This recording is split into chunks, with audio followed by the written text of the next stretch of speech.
নমস্কার দর্শক বন্ধুরা, AJVT অ্যাস্ট্রো জ্যোতিষ বাস্তু টিপস ইউটিউব চ্যানেলে আপনাদেরকে স্বাগত জানাই। আশা করি আপনারা সকলে ভালো আছেন ও সুস্থ আছেন। শনির 7.5 প্রথম ও দ্বিতীয় চরণ যখন থেকে কুম্ভ রাশিতে পড়তে শুরু করলো, ঠিক তখন থেকেই তুলা রাশির মানুষরা দীর্ঘ প্রায় 4.5 বছর যে দম বন্ধকর পরিস্থিতি বা সমস্ত দিক থেকে যে দেওয়ালে পিঠ ঠেকে যাওয়ার মতো অবস্থার মধ্য দিয়ে যাচ্ছিলেন, এবং এসবের মধ্যে আপনারা যে সুখের বা স্বস্তির অক্সিজেনের অভাব বোধ করছিলেন, সেটা 5ই মে থেকে 25শে জুলাই মধ্যবর্তী সময়কালে গ্রহদের গোচরগত অবস্থানে আপনাকে সম্পূর্ণরূপে জিরো থেকে হিরো বানিয়ে দেবে।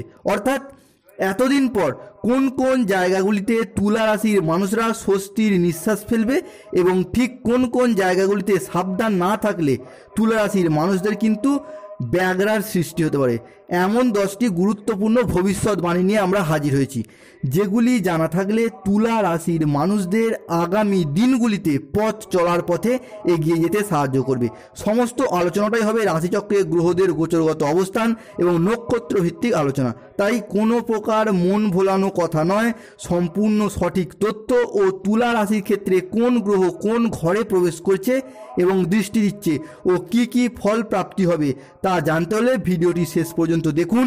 কথা দিলাম, প্রতিকার সহ সমস্ত ব্যাখ্যা বলে দেওয়া আছে। আপনার মনে জমতে থাকা সমস্ত রকম সংশয় ও সমস্ত জিজ্ঞাসার উত্তর আপনি খুঁজে পাবেন এই ভিডিওতেই। তুলা রাশি চন্দ্র রাশির সাপেক্ষে ডিগ্রিগত অবস্থান অনুযায়ী তুলা রাশি বর্তমানে 180 ডিগ্রি থেকে 210 ডিগ্রির মধ্যে অবস্থান করছে এবং নক্ষত্রগত অবস্থান অনুযায়ী এটি চিত্ত নক্ষত্রের তৃতীয় চতুর্থ পদ, স্বাতি নক্ষত্রের চতুর্থ পদ এবং বিশাখা নক্ষত্রের প্রথম, দ্বিতীয় ও তৃতীয় পদের অধীনে অবস্থিত। অর্থাৎ আপনি যদি তুলা রাশিতে জন্মগ্রহণ করেন বা আপনি যদি তুলা রাশির জাতক বা জাতিকা হন, তাহলে আপনার জন্মকালীন নক্ষত্রগত অবস্থান অনুযায়ী আপনি চিত্ত নক্ষত্রের তৃতীয় চতুর্থ পদ, স্বাতি নক্ষত্রের চতুর্থ পদ এবং বিশাখা নক্ষত্রের প্রথম, দ্বিতীয় ও তৃতীয় পদের অধীনে জন্মগ্রহণকারী ব্যক্তি। কোনো রাশির রাশিফল জানতে গেলে প্রথমে আমাদেরকে সেই রাশির সাপেক্ষে গ্রহদের গোচরগত অবস্থান জেনে নেওয়া প্রয়োজন। জ্যোতিষ পরাশরীয় সিদ্ধান্ত অনুযায়ী গ্রহদের গোচরগত অবস্থানের কারণে 5ই মের পর তুলা রাশির দশমপতি ও তৃতীয়পতি মঙ্গল কিন্তু তুলা রাশির দ্বাদশ ঘরে প্রবেশ করবে এবং সেখানে রাহু ও বুধের সাথে একটি সংযোগ সৃষ্টি করবে। তবে এখানে বলে রাখি, যেহেতু মঙ্গল ও বুধ শুভ গ্রহ হিসাবে তুলা রাশির দ্বাদশ ঘরে থাকছে, সেহেতু কিন্তু রাহু সেই রকমভাবে তুলা রাশির জরুরি অবস্থা বা ইমিডিয়েট পজিশনগুলিতে আর ব্যাগরা দিতে পারবে না। এতদিন তুলা রাশির ইমিডিয়েট পজিশনগুলিতে কিন্তু রাহু ব্যাগরা দিয়ে দিচ্ছিল, অর্থাৎ যে কোনো কাজে আপনাদেরকে বাধার সৃষ্টি করছিল, কাজ করছেন শেষ মুহূর্তে গিয়ে কিন্তু ভেস্তে যাচ্ছে বা কাজের ফলাফল অন্যরকম করে দিচ্ছে, এইরকম ব্যাগরা দিচ্ছে, সেটা কিন্তু আর দিতে পারবে না। এবং বৃহস্পতি থাকছে দ্বিতীয় ঘরে, ষষ্ঠে থাকছে কেতু।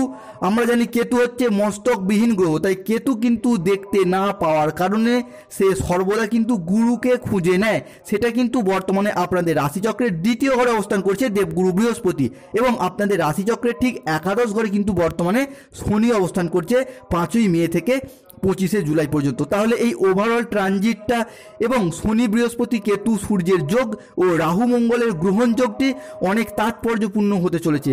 তাই কিছু ক্ষেত্রে অত্যন্ত শুভ এবং কিছু ক্ষেত্রে সাবধানতা রয়েছে তুলা রাশির জাতক জাতিকাদের জন্য।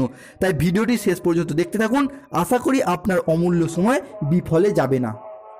তাই 5ই মে থেকে 25শে জুলাই মধ্যবর্তী সময়কালে শনি বৃহস্পতি কেতুর গ্রহণযোগ ও রাহু মঙ্গল যোগের কারণে তুলা রাশির মানুষদের জীবনে ঘটতে চলা প্রথম ভবিষ্যৎবাণীটি হলো দেবগুরু বৃহস্পতির পক্ষ থেকে। বৃহস্পতি যেহেতু প্রত্যেক মানুষের বারচাটে নৈসর্গিক শুভ গ্রহ, তাই এই বৃহস্পতিতে প্রত্যেক মানুষের জীবনে কিছু না কিছু শুভ ফল দিয়েই থাকে বা শুভত্বের সাথে জড়িয়ে থাকে। তাই বৃহস্পতিদেবের মতো এমনই একটি গ্রহ যখনই আপনাদের রাশি ও লগ্নের সাপেক্ষে দৃষ্টি প্রদান করছে, যার ফলে আপনি এতদিন যে অসফলতার মধ্য দিয়ে যাচ্ছিলেন, যে কোনো কিছু করে দেখানোর দিক থেকে শুভ ফল পেতে ব্যর্থ হচ্ছিলেন, কোনো কাজ করছেন কিন্তু শেষ মুহূর্তে গিয়ে কাজটি ভেস্তে যাচ্ছে, বা আপনি কোনো পরিকল্পনা মাফিক কাজ করতে চাইছেন সেটা করতে পারছেন না, বারে বারে ব্যর্থ হচ্ছেন, সেই সমস্ত দিকটা থেকে এবার আপনাদেরকে ভীষণভাবে রক্ষা করবে এবং শুভ ফল দেবে। তাই নিজের ক্রিয়েটিভিটি ও নিজের সৃষ্টিকে জগৎ সভায় মেলে ধরার সময় এসেছে এবার, কারণ বৃহস্পতিদেবের আশীর্বাদ আপনাদের সাথেই থাকতে চলেছে 5ই মে পর থেকে। তুলা রাশির মানুষদের জীবনে ঘটতে চলা দ্বিতীয় ভবিষ্যৎবাণীটি হলো বিশেষভাবে শুভ সংকেত আসতে চলেছে। যে সকল তুলা রাশির বিবাহিত দম্পতিরা অর্থাৎ হবু বাবা মায়েরা সন্তান ধারণের জন্য প্ল্যান পরিকল্পনা করছেন, তাদের জন্য সময়টা কিন্তু খুবই শুভ হতে চলেছে। তাই তাদের জন্য বলি, যেহেতু বৃহস্পতিদেব তুলা রাশির সাপেক্ষে 5ই মে থেকে জুলাই মাস পর্যন্ত অবস্থান করছে, তাই এই সময়ের মধ্যে পরিকল্পনা মাফিক সিদ্ধান্ত নিয়ে নিন, যা আপনাদের জন্য খুবই শুভ ফলদায়ক হবে। এবং যারা গাইন সমস্যা সহ বিভিন্ন সমস্যার মধ্য দিয়ে যাচ্ছিলেন, বৃহস্পতির আশীর্বাদে তারাও কিন্তু এবার শুভ ফল পাবেন। দীর্ঘদিন যাবৎ অনেকের ক্ষেত্রে দেখতে পাওয়া যাচ্ছে যে আপনারা সন্তান ধারণে বা সন্তান ধারণ সম্পর্কিত বিভিন্ন সমস্যার মধ্যে দিয়ে যাচ্ছেন, দীর্ঘদিন ধরে নানা রকম চেষ্টা করেও কোনো রকম শুভ ফল পাচ্ছেন না বা শুভ ফল পেতে ব্যর্থ হচ্ছেন। তাদেরকে অনুরোধ করব, সেই সমস্ত দিক থেকে কিন্তু আপনাদের এবার শুভ সময় আসছে।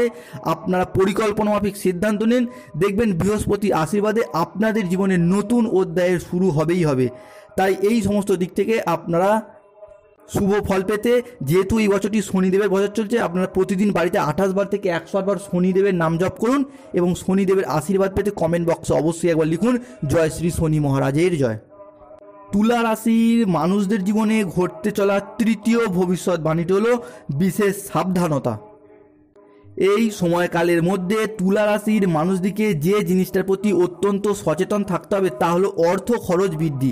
এই সময় আপনার যে কোনো কারণে টাকা পয়সার খরচ বৃদ্ধি পাবে, কেননা একদিকে রাহুর গ্রহণযোগ, অন্যদিকে লগ্নের উপর শনি মঙ্গলের মিলিত দৃষ্টি পড়ার কারণে আপনার কোনো হেলথ সংক্রান্ত বিষয়ে, কেনাকাটা সংক্রান্ত বিষয়, এছাড়া পারিবারিকগত যে কোনো কারণে আপনার অর্থের খরচ কিন্তু এই সময় হঠাৎ বৃদ্ধি পেতে থাকবে।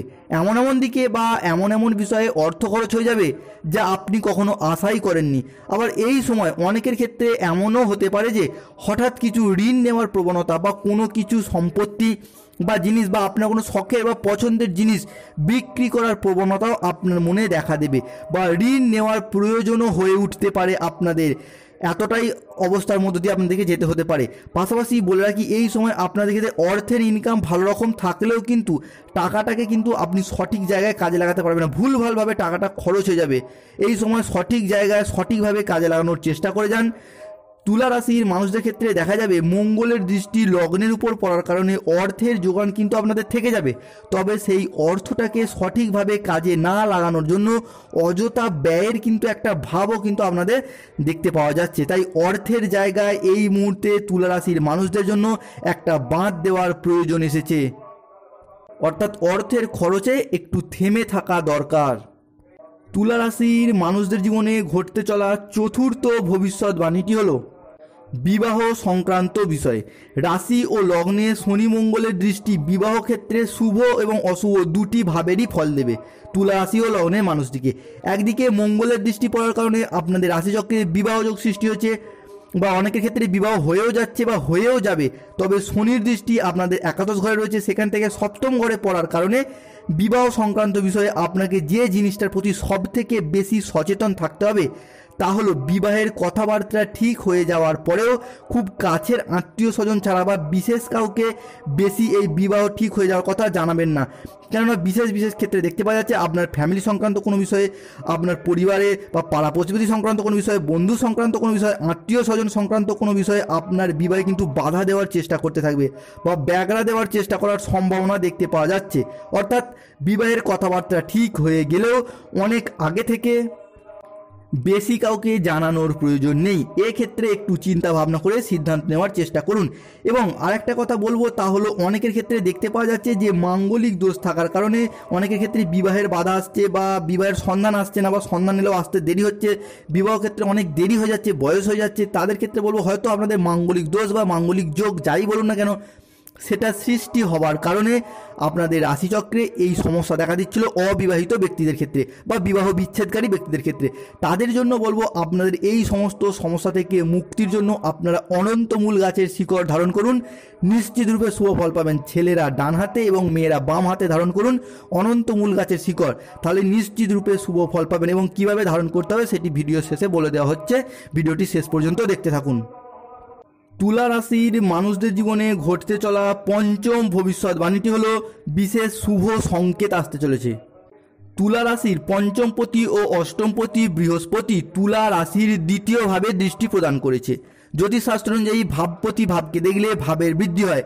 এখানে পঞ্চম উচ্চ শিক্ষার প্রতি এবং অষ্টম গবেষণার প্রতি হয়ে বৃহস্পতি ভাগ্যভাবে বসেছে। উচ্চ শিক্ষাভাবে শুভ দৃষ্টি প্রদান করেছে 5ই মে থেকে।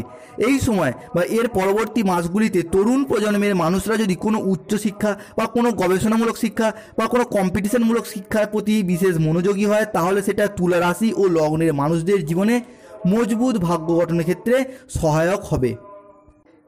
অর্থাৎ এই সময় স্টুডেন্টরা যদি কম্পিটিশনমূলক পরীক্ষা বা কোনো উচ্চশিক্ষা বা যে কোনো শিক্ষার প্রতি যদি মনোনিবেশ করে বা কোনো এক্সাম যদি দিয়ে থাকে, ফলাফলের জন্য অপেক্ষা করে থাকে, তাহলে সেটা কিন্তু চমৎকার ফলদায়ী হবে। কেননা 5ই মে থেকে বৃহস্পতিদেব তুলা রাশির সাপেক্ষে দ্বিতীয়ভাবে অর্থাৎ শুভভাবে কিন্তু দৃষ্টি প্রদান করছে এবং উচ্চশিক্ষা লাভের ক্ষেত্রে অনেকে বাড়ির বাইরে যাওয়ার কিন্তু শুভ যোগ দেখতে পাওয়া যাচ্ছে, সেটা তুলা রাশির মানুষরা হোক বা তাদের সন্তানরা হোক। পড়াশোনার দিক থেকে কিন্তু ভীষণ ভীষণ শুভ সংকেত আসতে চলেছে। পূর্ববর্তী বা মাস বা বছরগুলির তুলনায় আপনারা কিন্তু চমৎকার শুভ ফল পেতে চলেছেন। যে বিষয়টি তুলা রাশির মানুষদের জন্য অত্যন্ত শুভভাবে আসতে চলেছে, অর্থাৎ তুলা রাশির মানুষদের জীবনে ঘটতে চলা ষষ্ঠ ভবিষ্যৎবাণীটি হলো, যেহেতু বৃহস্পতিদেব তুলা রাশির নবমভাবে দৃষ্টি প্রদান করছে এবং সেখান থেকে দ্বিতীয়ভাবেও তার থাকছে দৃষ্টি, সেক্ষেত্রে আপনার ভাগ্যের সার্বিক উন্নতি হবে, আপনার কর্মের সার্বিক উন্নতি হবে। এতদিন যাবৎ আপনি নানা রকম চেষ্টা করেও কর্মহীন হয়ে পড়েছিলেন কিংবা কারো ক্ষেত্রে কর্মসন্ধান হলেও কাজের চাপে কাজ ছেড়ে দিতে বাধ্য হয়েছেন বা ছেড়ে দেওয়ার কথাও ভেবেছেন বা অনেকে হয়তো ছেড়েও দিয়েছেন। তাদের ক্ষেত্রে বলে রাখি, সেই সমস্ত সমস্যার কিন্তু এবার সমাধান হবে।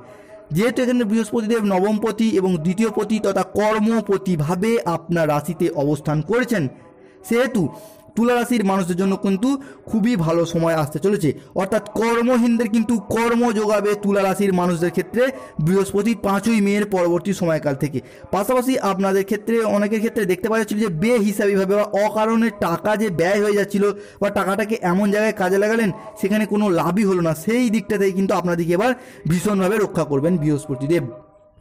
অর্থাৎ চাকরি লাভের পথে কিন্তু অনেকের আশার আলো দেখতে পাওয়া যাচ্ছে তুলা রাশির জাতক জাতিকাদের ক্ষেত্রে। তুলা রাশির মানুষদের জীবনে ঘটতে চলা সপ্তম ভবিষ্যৎবাণী হলো অত্যন্ত সাবধানতা। তা হলো বাস্তব বোধের অভাব, অর্থাৎ কাকে বিশ্বাস করা উচিত বা কাকে বিশ্বাস করা উচিত নয়, এই সমস্ত বিষয়ের প্রতি কিন্তু আপনি এই মুহূর্তে কোনো সঠিক সিদ্ধান্ত নিতে পারবেন না। অর্থাৎ কাউকে অতিরিক্ত পরিমাণ বিশ্বাস করে আপনি প্রতারিত হতে পারেন। কোন জিনিসকে কতটা গুরুত্ব দিতে হবে, কোন বিষয়কে কতটা গুরুত্ব দিতে হবে বা কোন বিষয়কে কতটা গুরুত্ব দেওয়া উচিত, এই সমস্ত বিষয়ের প্রতি কিন্তু আপনি বর্তমান পরিস্থিতিতে দাঁড়িয়ে কোনো সঠিক সিদ্ধান্ত নিতে গণ্ডগোল করে ফেলছেন বা বেশিরভাগ ক্ষেত্রে করে ফেলবেন। অর্থাৎ এই মুহূর্তে আপনি কিন্তু ভুল জিনিসকে বা ভুল মানুষকে বিশ্বাস করে প্রতারিত হতে পারেন। সেটা সম্পত্তি সংক্রান্ত বিষয় হোক, প্রেম ভালোবাসা সংক্রান্ত বিষয় হোক বা অর্থ সংক্রান্ত বিষয় হোক, আপনি কিন্তু প্রতারিত হতে পারেন। তাই এই সমস্ত বিষয়ের প্রতি যথেষ্ট সচেতন থাকতে হবে বর্তমান পরিস্থিতিতে দাঁড়িয়ে। পাশাপাশি যে কোনো কিছুর ক্ষেত্রে সিদ্ধান্ত নেওয়ার ব্যাপারে অনেক সময় আপনি অন্যের উপর বেশি নির্ভরশীল হয়ে পড়বেন এবং কোনো কিছু কাজ করার ক্ষেত্রে আপনি বিষয়টাকে সহজে গোপন রাখতে পারবেন না। অর্থাৎ আপনার পরিকল্পনাটাকে আপনি গোপন রাখতে পারবেন না, আপনার গোপনীয়তার অভাব দেখা দেবে, অন্যকে বলে ফেলবেন এবং এইখানেই আপনি সব থেকে বেশি বা আপনার সব থেকে বেশি দুর্বলতা দেখা যাবে, যার ফলে আপনি কিন্তু অন্যের দ্বারা প্রতারিত হতে থাকবেন বা সাফল্যে পৌঁছাতে আপনি ব্যর্থ হবেন বা আপনার সময় লেগে যাবে। তাই নিজের সিদ্ধান্ত নিজে নিন বা কাউকে বিশ্বাস করার ক্ষেত্রে যথেষ্ট ভাবনা চিন্তা করে তবেই সিদ্ধান্ত নিন। তুলা রাশির মানুষদের জীবনে ঘটতে চলা অষ্টম ভবিষ্যৎবাণীটি হলো শুভ সংকেত। এবার আসি কেতুর কথায়। কেতুর পক্ষ থেকে তুলা রাশির মানুষদের জন্য যে ভবিষ্যৎবাণীটি উঠে আসছে তা হলো আপনার যে কোনো দিক থেকে একটা কিন্তু প্রাপ্তি যোগ দেখা যাচ্ছে, যার দ্বারা আপনি লাভবান হবেন। সেটা বিষয় সম্পত্তি হোক, অর্থ হোক, লটারি হোক বা যে কোনো যাই হোক, একটা ফাটকা জায়গা থেকে আপনি কিন্তু একটা বিশাল আপনার প্রাপ্তি যোগ দেখতে পাওয়া যাচ্ছে। সেটা কোনো বয়স্ক ব্যক্তির সাথে হতে পারে, কোনো মহিলার সাথে হতে পারে বা কোনো অল্প বয়স্ক ব্যক্তির সাথে হতে পারে। আপনার কিন্তু একটা প্রাপ্তি যোগ দেখতে পাওয়া যাচ্ছে, যার দ্বারা আপনি কিন্তু লাভবান হবেন। সম্পত্তি সংক্রান্ত হোক বা অর্থ সংক্রান্ত হোক, যে কোনো দিক থেকে একটা ফাটকা আপনার লাভবান হওয়ার যোগ দেখতে পাওয়া যাচ্ছে আগামী সময়ে। তুলা রাশির মানুষদের জীবনে ঘটতে চলা নবম ভবিষ্যৎবাণীটি হলো সাবধানতা, এবং তা হলো রোগ সংক্রান্ত বিষয়। কোমরের লোয়ার পোর্শন বা কোমরের আপার পোর্শনে কিন্তু শারীরিকগতভাবে আপনাকে কিছু কেমন ক্ষেত্রে সমস্যায় ফেলতে পারে। পাশাপাশি পেট নিয়ে বা পেটের কোনো সমস্যা নিয়ে তুলা রাশির মানুষদের কিন্তু বিশেষ সতর্ক থাকতে হবে। যদি মনে করেন পেটে কিছু সমস্যা হচ্ছে বা পেট নিয়ে আপনাকে প্রায় সমস্যায় পড়তে হচ্ছে, সেক্ষেত্রে দেরি না করে অতি সত্বর চিকিৎসকের পরামর্শ নিন, নিশ্চিত রূপে শুভ ফল পাবেন। তবে যে জিনিসটার প্রতি অত্যন্ত সতর্ক সচেতন থাকতে হবে, কোমরের লোয়ার পোর্শন থেকে কোমরের আপার পোর্শন, এই বিষয়টা আপনার কিন্তু চোট লাগা বা কোনো সমস্যার মধ্যে কিন্তু আপনাকে শারীরিকগত কোনো সমস্যা কিন্তু আপনার পড়তে হতে পারে। তাই এই সমস্ত বিষয়ের প্রতি যথেষ্ট সতর্ক এবং সচেতন থাকার চেষ্টা করবেন তুলা রাশি সন্তান বা তুলা রাশির জাতক জাতিকারা। তুলা রাশির মানুষদের জীবনে ঘটতে চলা দশম ভবিষ্যৎবাণীটি হলো শুভ সংকেত। তা হলো বৃহস্পতি আমাদের জ্ঞান, প্রজ্ঞা, ধর্ম, আধ্যাত্মিকতা, গুরুজনদের প্রতি সম্মান, শ্রদ্ধা, ভক্তি, অর্থ ইনকাম, অর্থ সেভিংস, বাবা মায়ের সাথে সুসম্পর্ক, আমাদের দীক্ষাগুরু, আমাদের শিক্ষাগুরু, আমাদের পথ প্রদর্শক, এই সমস্ত কিছু হলো বৃহস্পতির ভাব। তাই যতদিন বৃহস্পতি তুলা রাশির নবম ভাব ও দ্বিতীয় ভাবে তথা ভাগ্যভাবে আছে, ততদিন তুলা রাশির মানুষদের বিভিন্ন ধার্মিক ক্রিয়াকলাপ, সে আপনি যেই ধর্মেরই মানুষ হন, ধার্মিক ক্রিয়াকলাপ, তীর্থযাত্রা, ধর্মের প্রতি ভক্তি, গুরুজনদের প্রতি শ্রদ্ধা, ভক্তি, সেবা, এই সমস্ত কিছুতে কিন্তু ভীষণভাবে অ্যাক্টিভ থাকতে দেখা যাবে তুলা রাশির মানুষদের। এবং অনেকের ক্ষেত্রে নিজের বাবা মায়ের সাথে সম্পর্কের অবনতি ঘটেছিল তুলা রাশির মানুষদের, অর্থাৎ সম্পর্ক এমন জায়গায় যে পৌঁছছিল বাবা মায়ের সাথে কথা কাটাকাটি প্রায়শই হতে থাকছিল বা কথা বন্ধও হয়ে গিয়েছিল অনেকের ক্ষেত্রে। সেই সমস্ত দিকটা থেকে কিন্তু আপনাদের শুভ সংকেত আসতে চলেছে। এবং অনেকের বাবা মায়ের শরীর স্বাস্থ্যের দিক থেকেও কিন্তু ভীষণ টালমাটাল যাচ্ছিল বা শরীর স্বাস্থ্য খারাপ চলছিল, তাদের ক্ষেত্রে বলে রাখবো বৃহস্পতি শুভ আশীর্বাদে আপনাদের বাবা মায়ের সাথে সুসম্পর্ক এবং বিশেষ করে বাবা মায়ের স্বাস্থ্যের কিন্তু ভীষণ উন্নতি হবে। এবং অনেকের ক্ষেত্রে মামলা মোকদ্দমা ঘটিত কারণে আপনারা ভীষণ চিন্তিত ছিলেন, তাদের ক্ষেত্রে কিন্তু সেই সমস্ত সমস্যার সমাধান হবে 5ই মে পরবর্তী সময়কালে। ভিডিওটি এখানেই শেষ করলাম। আশা করি দর্শক বন্ধুরা ভিডিওটি থেকে আপনারা উপকৃত হবেন, যা আপনাদেরকে আগামী দিনে পথ চলার পথে এগিয়ে যেতে সাহায্য করবে। ভিডিওটি ভালো লাগলে একটি লাইক করুন এবং চ্যানেলটিকে সাবস্ক্রাইব করে পাশে থাকুন। এবং শনি মহারাজের আশীর্বাদ পেতে কমেন্ট বক্সে অবশ্যই একবার লিখবেন জয় শ্রী শনি মহারাজের জয়, জয় শ্রী শনি মহারাজের জয়। তিনি আমাদেরকে সমস্ত সমস্যা থেকে মুক্তি এনে দেবে।